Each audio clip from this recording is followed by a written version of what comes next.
Hi வணக்கம் எல்லோரும் எப்படி இருக்கீங்க? Welcome to happy taste buds. இன்றைக்கி நம்ம சென்னை ஸ்பெஷல் வடகரி எப்படி செய்யறதுன்னு பார்க்கலாம். இது இட்லிக்கு, தோசைக்கு, இடியாப்பத்துக்கு, பூரிக்கு எல்லாத்தோடையுமே ரொம்ப நல்ல காம்பினேஷனு. அதுலேயும் செட் தோசைக்கு சூப்பராக இருக்கும். இன்றைக்கி நான் செட் தோசையோடு தான் இந்த வடகரி செய்ய போகிறேன். செட் தோசையோட ரெசிபி நான் இதில் இன்க்ளூட் பண்ணலை. அது கண்டிப்பாக இன்னொரு நாள் நான் உங்களுக்கு காமிக்கிறேன். இன்றைக்கி வடகரி மட்டும் எப்படி பண்ணுறதுன்னு பார்க்கலாம். இது நான் அந்த வடையை பொரிச்சு எடுக்காமல் ஸ்டீம் குக் பண்ண போகிறேன். இன்றைக்கி நான் ஒரு 100 கிராம் கடலைப்பருப்பு எடுத்திருக்கேன். இதை நல்லா 2 வாட்டி வாஷ் பண்ணிவிட்டு ஒரு மினிமம் 1 to 2 hours சோக் பண்ணிக்கலாம். நம்ம சோக் பண்ணிவிட்டு நான் அப்புறமா எப்படி அரைக்கிறதுன்னு சொல்லிட்டு நான் உங்களுக்கு காமிக்கிறேன். இப்போ 1.5 hours கிட்ட ஆயிடுச்சு. நான் இப்போது இந்த கடலைப்பருப்பை நல்லா ஒரு ஸ்ட்ரெயினரில் தண்ணியை கம்ப்ளீட்டாக வடிகட்டிட்டு இதை பாருங்கள், கம்ப்ளீட்டாக ஸ்ட்ரெயின் பண்ணி எடுத்துகிட்டு வந்திருக்கேன். கடலைப்பருப்பு இந்த அளவுக்கு ஊறணும். இப்படி நம்ம உடச்சி கையை வச்சு இப்படி அழுத்தணுன்னா இது 2ஆக ஸ்ப்ளிட் ஆகுது. கம்ப்ளீட்டாக தண்ணியை ட்ரெயின் பண்ணிவிட்டு இதை நம்ம ஒரு மிக்சர் ஜாரில் மாற்றிக்கலாம். கடலைப்பருப்பை நான் ஒரு மிக்சி ஜாரில் மாற்றிட்டு கூடவே 4லேருந்து 5 பல்லு பூண்டு, ஒரு 1/2 டீஸ்பூன் போல் சோம்பு, அதாவது பெருஞ்சீரகம், கூடவே 2 காஞ்ச மிளகா இதையும் சேர்த்து இந்த பருப்புக்கு தேவையான உப்பு, இல்லை நீங்கள் அரை உப்பு போட்டாலும் பரவாயில்ல, அதை நல்லா கொரன்னு அரைச்சிட்டு எடுத்துகிட்டு வரலாம். இப்போ அரைக்கும்போது நம்ம தண்ணி சேர்க்கக்கூடாது.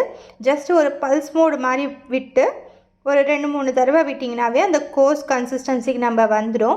இப்போ நான் அரைச்சி உங்களுக்கு கொண்டு எப்படி வந்திருக்குன்னு காட்டுறேன். இப்போ பார்த்தீங்கன்னா நான் மிக்சியில் அரைச்சி பல்ஸ் மோடு போட்டு ஒரு 2-3 தடவை எடுத்துகிட்டு வந்திருக்கேன். பார்த்திங்கன்னா எப்படி இருக்குன்னு பாருங்கள். இந்த கன்சிஸ்டன்சியில் கொஞ்சம் கோஸாக கொரன்னு இருக்கணும். நடுவில் 1-2 பருப்பு அப்படியே இருக்கும், இருந்தால் பரவாயில்ல. இதை நம்ம ஸ்டீம் குக் பண்ணி எடுத்துகிட்டு வந்துடலாம், அதாவது ஆவியில் வச்சு எடுத்துகிட்டு வந்துடலாம். நான் இட்லி குக்கரில் ஒரு 8லேருந்து 10 நிமிஷம் போல் வச்சு இதை வேக வச்சு உங்களுக்கு காமிக்கிறேன். இப்போ அந்த கறி செய்யறதுக்கு என்னென்ன மசாலா வேணும்னு பார்க்கலாம். தாளிக்கிறதுக்கு நான் இப்போ கொஞ்சம் சோம்பு, கொஞ்சமாக கேஷ்யூ, இது ஆப்ஷனல் தான், கொஞ்சம் கறி லீவ்ஸு, ஒரு இலை, ஒரே ஒரு ஏலக்காய், கிராம்பு, ஒரு சின்ன துண்டு பட்டை எடுத்திருக்கேன். இதை ஃபஸ்ட்டு தாளிச்சிக்கலாம். அதுக்கப்புறமா இப்போ பார்த்தீங்கன்னா இந்த சைஸ் வெங்காயம், மீடியம் சைஸ் வெங்காயம் 2 எடுத்து இந்த மாதிரி ஒரு ரஃப்பாக சாப் பண்ணி வச்சுருக்கேன்.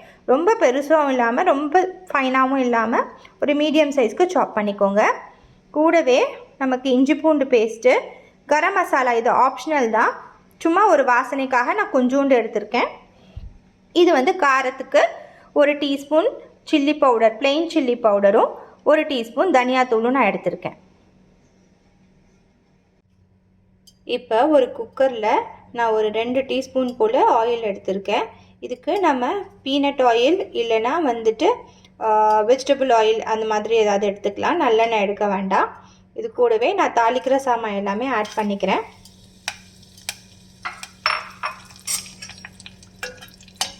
இந்த கேஷ்யூஸ் கொஞ்சமாக ரோஸ்ட் ஆகட்டும். இப்போ நம்ம போட்ட மசாலாலாம் பொரிஞ்சிருச்சு. இப்போ நம்ம கட் பண்ணி வச்ச ஆனியனை இதோட சேர்த்துக்கலாம்.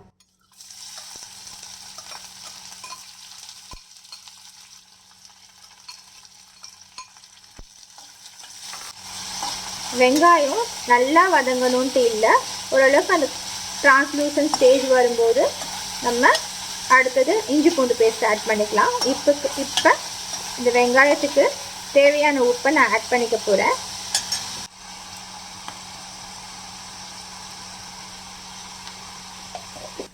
இப்போ வெங்காயம் பார்த்தீங்கன்னா ஓரளவுக்கு வதங்கிடுச்சு.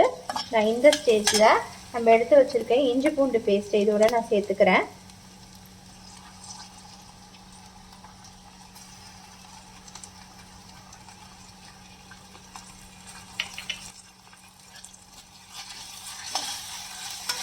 இஞ்சி பூண்டை நசுக்கி போட்டிங்கன்னா இன்னும் டேஸ்ட்டு சூப்பராக இருக்கும்.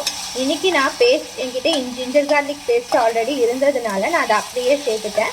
ஆக்சுவலி இடித்து போடுங்க, டேஸ்ட் ரொம்பவே நல்லா வரும். இப்போ இதோட ரா ஸ்மெல் போகிற வரைக்கும் இதை நம்ம கொஞ்சம் வதக்கிக்கலாம். ஒரு இஞ்சி பூண்டு பேஸ்ட்டு ஒரு 2லேருந்து 3 நிமிஷத்துக்கு நல்லா வதங்கிடுச்சு. இப்போ நம்ம எடுத்து வச்சுருக்க சில்லி பவுடரும் தனியா பவுடரையும் நான் சேர்த்துக்கிறேன். சேர்த்துட்டு இதை நல்லா மிக்ஸ் பண்ணி விடுங்க. மிக்ஸ் பண்ணி விட்டுட்டு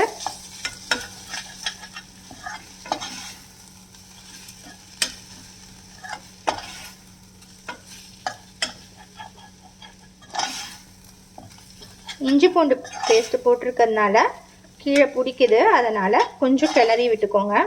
கொஞ்சமாக தண்ணி,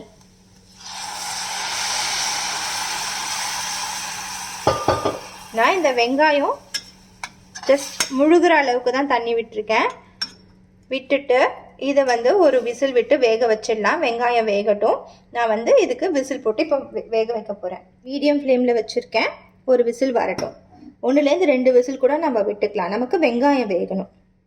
நம்ம எடுத்துகிட்டு வந்த கடலைப்பருப்பு எப்படி வந்திருக்குன்னு பாருங்கள். இதை நான் அப்படியே கொஞ்சம் உதுத்து விட்டுக்கிறேன். ஏன்னா வெங்காயம் வெந்ததுக்கப்புறம் நம்ம இதை அதில் ஆட் பண்ணி இன்னொரு விசில் விட்டோன்னா வடகரி ரெடி ஆகிடும். வெங்காயம் வெந்துட்டுருக்கு. வெந்த உடனே இதை நம்ம ஆட் பண்ணலாம். ப்ரெஷர் ஃபுல்லாக ரிலீஸ் ஆகிடுச்சு. ஆனியன் எப்படி வெந்திருக்குன்னு பார்க்கலாம். இப்போ பார்த்தீங்கன்னா நம்ம ஆனியன் நல்லா குக் ஆகி இந்த மசாலாலாம் குக் ஆகிட்டு நம்ம போட்ட ஆயில் நல்லா ரிலீஸ் ஆகிருக்கு. வெளியில் மேலே வந்திருக்கு. நம்ம வேக வச்சு எடுத்த இந்த கடலை பருப்பு இதை இதோட ஆட் பண்ணிக்கலாம்.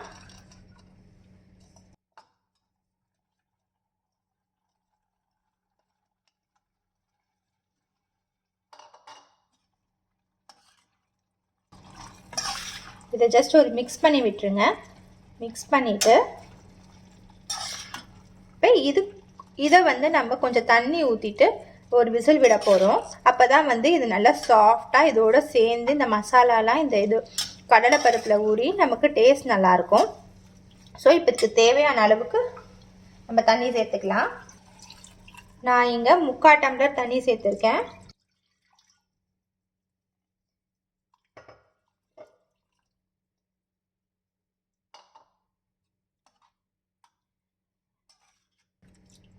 இது ஒரு விசில் விட்டோன்னு வச்சுக்கோங்க. இந்த கடலைப்பருப்பு இதில் இருக்க தண்ணி எல்லாமே நல்லா அப்சார்ப் ஆகி நமக்கு கரெக்ட் கன்சிஸ்டன்சியில் தான் கிடைக்கும்.